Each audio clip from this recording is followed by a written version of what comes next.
Hello, ladies and gentlemen, I am SidAlpha, and this video is going to be a little bit different than our normal format, as you can obviously tell by my actually deciding to show my face in this one, which has become a more rare occurrence than it used to. And the reason for that is the other day, I spoke to Chris Hansford, who is one of the guys at Consumers for Digital Fairness. And I decided to share that conversation with you, and it took the form of a format that was very much a very unscripted and very unplanned interview. And what these guys are, the Consumers for Digital Fairness, is they are kind of a grassroots organization their goal is to combat the excesses of loot boxes and loot box gambling and everything like that. And they and I have been going back and forth for literally months, and we've been meaning to sit down and talk for quite a while, but because of work and home life and everything in between, I've always ended up having to put things off because I'm a terrible human being and horrible, and those guys were super gracious for still continuing to persevere and talking to me, and I really do appreciate that. But it was an interesting conversation. That it was more of a kind of get to know you, what are you about, what's been going on lately, and what can we expect in the future, and all of that is surrounding loot boxes and loot box gambling. And so I thought it would be a good idea to share that conversation with you. It was recorded with their full knowledge and with the express intent of producing it in a video format, and kind of let you guys get some additional information, because loot boxes, a lot of people are saying, oh, loot boxes are dead. They're really not. It just seems like that way because a lot of sites are reporting on a couple of games. So I'll go ahead and show the contents of that interview for you guys. It was an audio only, so I'm going to slap up the same boring-ass Star Wars Battlefront 2 EA conversation. Wow, I can't talk right. The same boring-ass Star Wars Battlefront 2 EA video clips that you've seen so many times before. So feel free to minimize this video after my face disappears, because there really won't be much point to it. It's just an interview conversation, which means there's no visual aids or anything like that to go along with it. But I thought I would take a couple of minutes here to let you guys know what's been going on. And loot boxes are still a thing, and there are still some talks and some behind the scenes stuff that have been in the works that I've been working on that just haven't gotten to the point that's worthwhile to produce a video on for you guys yet. And what with everything else with the bully hunters and all that nonsense, there's been way too much going on for me to be able to cover everything. I actually have a video regarding live service games that I've been meaning to get done for the past 3 weeks, and I still haven't been able to get finished yet too, so I'm way behind. But this video is not an update on the channel, so I need to stop talking and cut away and let you guys listen to that interview. So here it is right now. Thank you. So I am Christopher Hansford. I am the Political Engagement Director for Consumers for Digital Fairness. We are the first policy and political nonprofit organization focused on consumer protections within the video game space. Right now, we're most exclusively concerned with the rise of real cash gambling loot boxes in digital games, most prolifically in games like Overwatch, and then also what brought national attention to the issue and international attention with Star Wars Battlefront 2. And then we also saw Shadow of War really kind of bringing some of these questionable and unethical practices, at least in our opinion, unethical practices, to the forefront. And obviously folks get pretty engaged around when their favorite game comes out or a game that they're excited about comes out, and it doesn't treat them fairly, and it has cash gambling in it. But we have a lot of thought leaders and national political leaders on both the Republican and the Democratic side that are getting interested in understanding these issues. Regardless of their real age bracket, we found that it's a bipartisan piece when we're talking to legislators out there as part of our campaign. We are getting folks informed, and universally they're saying, you know what, we're looking at these practices. We agree with you, digital fairness. When you're looking at a cash loot box that has a cash input, random odds, and then a prize come out at the other end, that, in our opinion, is gambling. And we should treat it as such, and consumers need to be informed, and they need to be regulated in the same way that the traditional gaming industry is. When I say traditional gaming, I mean casinos and online betting institutions that are already codified and operated under the structure of the law. So we're pretty excited to have seen Republican leaders in Indiana and Democratic leaders in Hawaii, California, Washington, and we're also looking at some folks in Minnesota and other places that are actively bringing legislation to look at these issues. Really, the first, as you know, said very well, the first national leader to look at this was Chris Lee out in Hawaii. He introduced several bills that have really brought national attention to the issue of around consumer protection, disclosures, and examining these loot box practices. I think you've spoken with Chris Lee, haven't you? Just a very brief interchange where he agreed to an interview and then went radio silence on me. See, unfortunately, I think they just got done with their legislative cycle out there. We've kind of had the same. I think they're a really hardworking, great bunch of folks. I was a little concerned with that because the bills that he introduced in Hawaii, actually, the clock ran out on them. Unfortunately, yeah. So part of the other issue that we consistently find now is that this isn't like, for example, funding for public education or teacher pay or something that, when a legislator looks at it, they go, oh, okay, I simply understand that.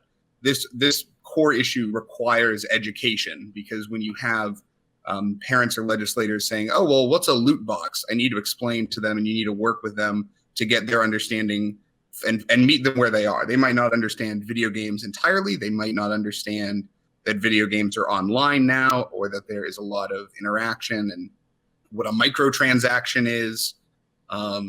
So unfortunately, I think Chris Lee also encountered some of those. I don't want to obviously speak for his office, but I think what they might have run into is folks kind of not understanding the issue, and then saying, well, we're going to push on with more, pressing regular government business that we all understand. We'll come back to this when we come back to this. Right now, we have the real piece of exciting legislation that we're looking at is out in California with State Representative Quirk. His office has Assembly Bill 2194, which we see as a really great first step in requiring that all games, regardless of when they were released, have a disclosure on them informing consumers about microtransactions and loot boxes that are within the product. And that rating can change depending upon if those products are added or removed later on. So this is kind of dissimilar to what the ESRB, what their half measure was a couple of weeks ago, with saying new games are going to have this disclosure. Well, that excludes, for example, Overwatch, a game that has made its developer several $1 billion by our estimates, without them really having to make any new games or content. So it's all just With that, I haven't had a chance to read the California bill. I actually didn't know it existed until you said so just now. In that means they're requiring microtransactions and loot boxes and everything like that. Wouldn't that so would the ESRB's new quote unquote rating tag cover that eventuality with its nonsensical in-app purchases label? So here's the other thing, and I'm sure you understand this about the ESRB, but not a lot of folks do. So the ESRB is obviously paid for entirely by the games industry. It is not a government regulator. It is a private organization whose members are completely voluntary, and it was advented in the late 80s and 90s when there was a lot of congressional attention around violence in games.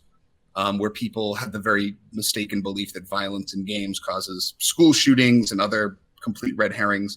So the games industry came up with the ESRB as a way to self-regulate. So when the ESRB says that, oh, we're going to do something, we're going to require in-game purchases to have a label, that's entirely voluntary on the part of the game's developers and sellers. You don't have to, like anybody that makes a game, it does not have to have an ESRB rating.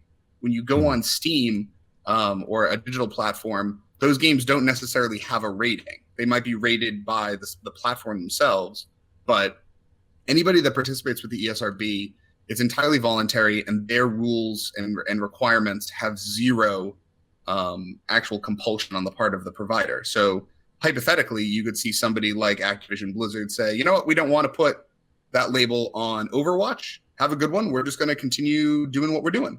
But California's 2194 would, by law, require them, if they're selling their product either digitally or physically in the state of California, obviously the largest single state market in the country, it has to have that disclosure on it. It is not voluntary. It is directly required. So we see that as a great opportunity. No games company is going to, I think, publish separate versions of their game or separate materials for their game just for California. So that would require then that rollout across the country. And ideally, if that doesn't work, if folks really want to continue to try to hide their practices, we'll just keep working in other states that are equally receptive to this practice. And it, at first, as a first step to this labeling system, so parents and consumers understand what they're getting. Yeah, but with that though, with the in-app purchases and stuff like that, it's a label under an age category. The difficulty here is, I personally feel, and I know a lot of other people feel, that if you rely on that labeling system, all parents, or the majority of parents out there, all they'll be looking at is the age gate label. And that's it. This is definitely not going to solve the problem, right? I don't try to say 2194 is a perfect solution. Ideally, we would like to see these practices regulated as gambling, but I think this is kind of a good first step. It's better than nothing. It's better than what we have now. And I do agree that parents and those that are not necessarily game savvy are probably going to be just looking at an age label. And this might not be the perfect solution, but it is, I think, a good first step in reform and bringing a measure of consumer protection to video games, which currently have virtually no consumer protections of any kind. So yeah, I share your concerns. I won't hold up 2194 as a silver bullet to the problem, but I think it is kind of step one in getting this problem solved and getting gamers the fair treatment that they deserve. Okay. And so there's been some movement on the California front, and there's obviously been other states that have begun working towards legislation on this problem.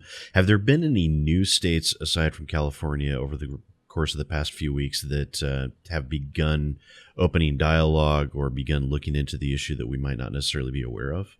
So we've also started to see some legislators in Minnesota, Massachusetts, and we're also in contact with some folks in New Hampshire that are all examining the issue. I don't believe, at least as far as I know at this time, legislation has not been formally introduced, so I won't speak on top of the sponsors that are working on it. I wouldn't have expected them to move that quickly anyways. I mean, it is government at the end of the day. So it is. This is not, again, I don't think this is an issue we're going to solve this year. That's why we're building a campaign and a nonprofit format, and we're going to be launching a 501c4, which is a political advocacy structure for the long haul. And we're obviously always looking for support for that. But getting state legislatures to understand and getting thought leaders to say, you know what, this is gambling, this is problematic. You have companies that are now making several billion in revenue off of just what is a gambling practice towards children, or even young adults. It doesn't need to be children. It can be a consumer of any age. They're not disclosing or regulating the fact that it's gambling. We're getting folks to understand that. And getting a bill introduced is really, again, a first step to getting real change and to getting that process worked out. So obviously in any state, except for very certain states that have, there's one state that has only one house of its legislature. You obviously need the bill passed in both houses, plus the governor to sign it. And we're hoping we can get a clean bill passed in a larger state first. We're excited about California. And then ideally we would see other states adopt these practices, or if you have a state like California or Texas that adopts these practices, the industry will be compelled to change, and we can move on to having a more frank discussion about loot boxes as gambling when there is a real cash input, and how that is deeply problematic, especially when sold to children. But yeah, government never moves quickly, and we're kind of happy with a slower process, because we definitely want to make sure that the bills that are getting passed are targeted and very specific to this issue. folks that we've worked with and have talked to us out of the industry side, gamers that have approached us, some of the victim impact statements we've taken from folks that have gambled away thousands and tens of thousands of dollars in these products. A lot of people are very concerned about censorship, as are we. And we also don't want to compromise a monetization model for honest game producers that want to make a product and sell a cosmetic microtransaction, or just have a direct microtransaction where there is a simple product, it has a price, you buy it and you move on. So we're kind of happy with a slower process, because we want to definitely make sure, because government overreach can happen very easily and we can move into censorship. And that is the absolute last thing we want to allow through this campaign. We want to have the positive effect that we want and make sure that it is very targeted and very specific. Okay. And in regards to those legislators with the varying states, how involved have you been in reaching out to them and communicating with them to make sure, because a lot of these legislators, they really don't understand the gaming industry and the intricacies within the games themselves. What have you done to make sure that they have the information that they need to even begin having an informed conversation about it? Yeah, I appreciate you kind of also understanding what that issue as well. So that is mission right now, mission number one for us. Me and other members of our team are personally reaching out to policy leads and legislators directly in all of these states. And we've developed a small slate of educational materials to understand, to explain to folks, hey, here's the issue. Here's what a loot box is. And we can use different analogies when we're working with people. Some people will, my favorite analogy that I like to talk about is the game of Monopoly. Monopoly has been around in this country since the Great Depression. So everybody's played Monopoly probably at least once in their life. And when you explain it to a legislator that say, hey, you're in the middle of your game of Monopoly, and somebody from Parker Brothers shows up and offers to sell you a random chance at a prize in a box, and that could include a get out of jail free card, free rent on Boardwalk, or 500 Monopoly dollars, or it could just be you get a purple token and you can spend $1 there in your home to buy that and get a random item out of it. Now you can kind of understand a little bit what a loot box is, and that is being sold to your child on a regular basis anytime that they play a game that is connected to the internet, like an Overwatch, or for in its original state, Battlefront 2. So getting folks that level of education is kind of our core, right now, our core objective. And we already saw, unfortunately, a situation when we had a great set of Republican legislators in Indiana introduce a bill. That bill was unsuccessful in its hearing because many of the folks on the panel, the legislators understood what they were talking about, the folks that sponsored it. But then you had their kind of co-legislators saying, what's a loot box? Why are we talking about video games today? We've got, I believe, if I remember correctly from that hearing, the bill they were discussing after it funded unprocessed rape kits. So when you are a legislator and you're going, well, I don't really understand what it is, but we should fund rape kits. Those are critical to our criminal justice system and supporting victims. Then unfortunately, it kind of moves on and people don't understand the issue and they just kind of sideline it. So education right now is our first and foremost priority. And I think your channel has been very successful in educating either gamers and parents as well in your in what this issue is and the kind of nuance as to what's going on. So we're deeply appreciative for that, because that always makes our job a little easier when building our grassroots movement and talking to the public. Okay. So, and thank you for saying that. I do appreciate it. So in relation to all of this, obviously, one thing that a lot of people can do is reach out to legislators in their state and try and raise the awareness that this is a concern. And because there are a lot more gamers out there than people tend to realize, but it's one of those things where I'm an older gentleman. I'm turning 39 this year. God's sakes!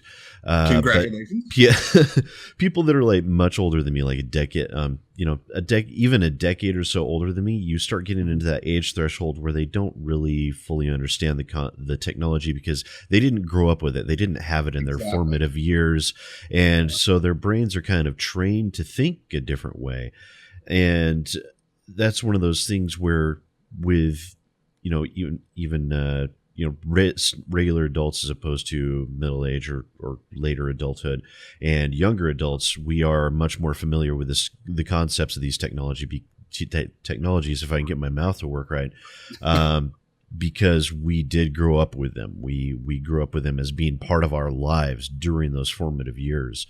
Mm-hmm. So what's the best way that your average person, your average gamer, can do to help bring this to attention to their state representatives?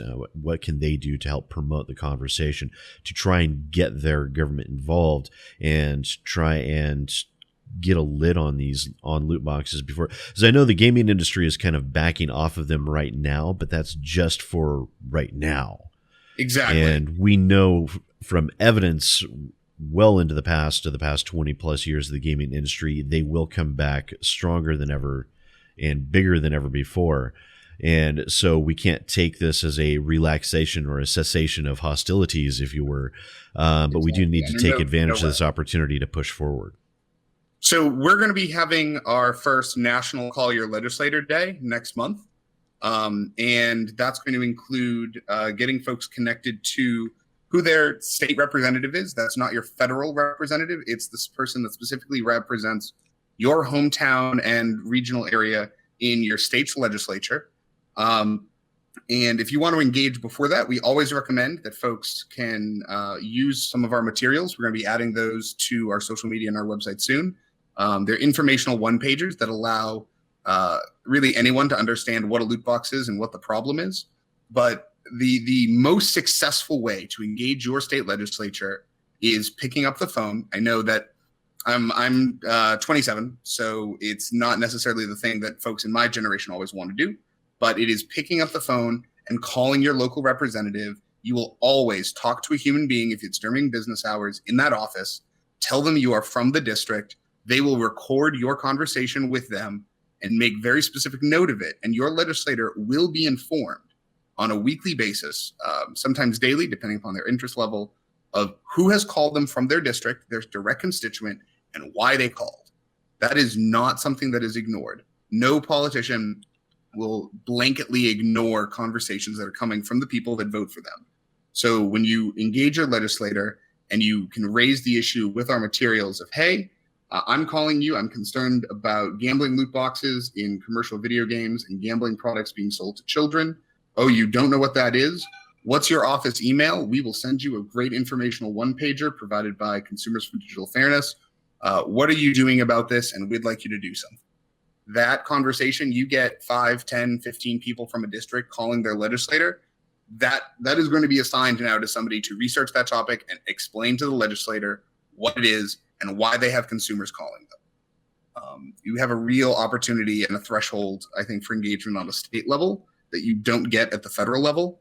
And people are very responsive when you engage them on these issues and call their office directly. This can't be solved through email or tweeting at somebody on social media. You got to call the office. You got to tell them what you're concerned about, give them the information. And we're seeing real action coming as a result of that. That's really great. And so you're working on this one-page primer right now, or you already have it, or? So we have that, and I'll shoot that over to you after our conversation, and we'll be releasing that. We always have everything reviewed by our volunteer legal team before we put stuff out. Obviously, as you can understand, we're a small nonprofit organization that's combating multi-billion-dollar business practices in a very well-funded and litigious industry. So I always like to be cautious and careful of the things that we say and the things that we put out. But once that's cleared, we'll be putting that out to the general public, and you can definitely use that, download it as a PDF, and engage your legislator with it. It helps explain what is a loot box. It has victim impact statements from people who have contacted us and allowed us to use their name or through anonymously the circumstances that they've experienced.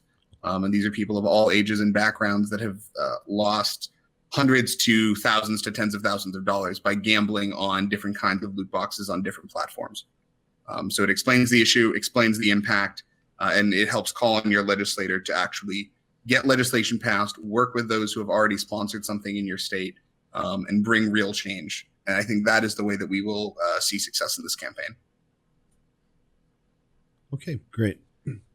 And so along with that, is there any other new information or new developments in the past 2 weeks that people might not necessarily be aware of? So we're very interested that the ESRB has become very well aware of the legislature that we're working on with Representative Quirk in California. And we believe that there will be a reaction from the industry and from its self-regulator, hopefully soon. They have, from my understanding, become more receptive to the idea of putting disclosures on all of their products. And from my understanding of their first release several weeks ago, they were only interested in placing a consumer-friendly product label on future games to be released. And ideally, that would be adopted retroactively. So it would affect products like Overwatch and products like Shadow of War, which I think, correct me if I'm wrong, but they did just remove loot boxes out of Shadow of War, did they not? They announced they were removing them. They're spinning down the storefront within the game, and everything's going to be coming out in July is the final cut date for removing all that. Okay, so they're still going to have several months of a little bit of loot box gambling there to flush the pockets out. But not quite. They're working on. See, they're shutting down the storefront, so you can't make any new purchases or anything like that. But they'll actually be removing all of it and rebalancing the game afterwards. That big patch will be released in July. Okay, that is so basically they're cutting it. They are cutting it off, but they'll be removing everything later. Gotcha. Well, ideally, would like to see the industry adopt this consumer-friendly labeling on all of its products retroactively. The loot box system, even though people say, well, it's cosmetic in Overwatch, Blizzard has not released a new product in the last year, yet they beat their annual revenue model, and they also beat investor expectations without releasing a single new game. I think that's rather remarkable, that they're enjoying several $1 billion in revenue from no new product, simply loot boxes and in-app transactions and microtransactions from the games they've already released. So when you're looking at having that, when you have kids that are getting older or people who are interested in engaging with their platform, I think the first step is going to have those folks be informed and well-armed with information going into their purchase and going into that product. And we can work down the line to get loot boxes more regulation and actual oversight of this gambling practice. But step one that we're looking forward to see soon, hinging on this legislation in California, is voluntary adoption, hopefully by the industry, of this fair labeling practice retroactively as well. Okay. And if anyone wants to help out or spread information or gather information or learn, what's the best way? Where can they go to do that? So obviously the first way is to stay engaged with channels like yours and stay informed as to what's going on. You have a fantastic way of consistently communicating with your viewers and with the public on this issue. But if you want to support our campaign, which is much more focused on getting engaged with legislators in the policy piece, you can visit us at www.digitalfairness.org. We're also on Twitter with @digitalfairness. And you can sponsor us on Patreon. We're developing funding for an ongoing 501c4 campaign, which is really critical to getting success here. We are on Patreon as Consumers for Digital Fairness, and all of those links are on our website, as I mentioned, digitalfairness.org. All right. Well, thank you very much for taking the time. I do appreciate it. And thank you very much. Look forward to speaking more with you in the future and helping drive this forward. Thank you very much. We are very excited. I think 2018 is going to be a building year of this campaign. Folks are pretty tired of the way they've been treated, and I think now is the time with folks like you and Jim Sterling bringing a lot of consistent attention to anti-consumer practices that we're going to really see a change in this industry, not towards censorship, but towards just core consumer protections and responsibility. So thank you for all that you do, and I appreciate you having me on. Thank you. Perfect. Is that all? I think that kind of covers it, and I do appreciate the very thoughtful questions there. Well, try to do my best. One thing, especially with a group like yours, is to make sure that, do all the standard bits of where do you go to, increase the visibility and everything of what you're doing. So yeah, thank you. The other thing I also, just for your understanding, as I mentioned, we are a nonprofit. We're working to right now incorporate in Virginia, which is where I am. But just for your comfort level, none of the money that is raised from this goes to me personally. It's all for the operation of the group. I'm completely volunteer as the lead. And then ideally, when we staff up, we will have paid staff. But yeah, this is not going into my pockets. I've got my day job that I got to work. This is all really for the campaign. So every dollar that you can help bring more attention to, that is going directly into this effort. Now, there was more to that conversation, but a lot of it was just interpersonal talking and some behind-the-scenes stuff about discussions about things that might be coming up that I didn't necessarily want to share with you guys quite yet, because I don't want to get your hopes up and then have it not happen. I don't want to set unreasonable expectations on me, my channel, or these guys. They're already doing a fantastic job. They're doing what they can, and they're trying to help get the information out there. And you've heard me, a few of you have probably heard me say a few times now, be the change you want to see in the world, which is one of the main reasons why I created my YouTube channel to begin with.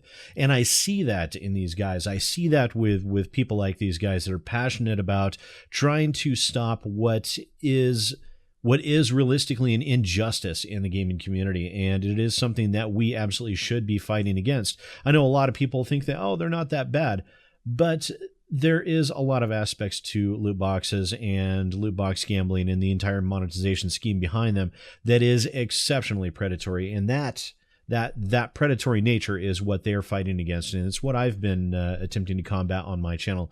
So it's good for me to at least find some like-minded individuals out there, and I will put a link to their website down in the description below.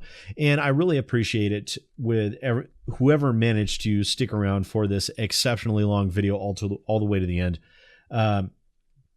Like I said, I know this is very, very different than my regular format, and of course probably won't get anywhere near the normal amount of views, but I do really appreciate those of you that did decide to take the time to watch this all the way through, because this is an important issue and it is ongoing. So that said, thank you so much for watching, ladies and gentlemen. And of course, by all means, please do let me know what you think down in the comments below.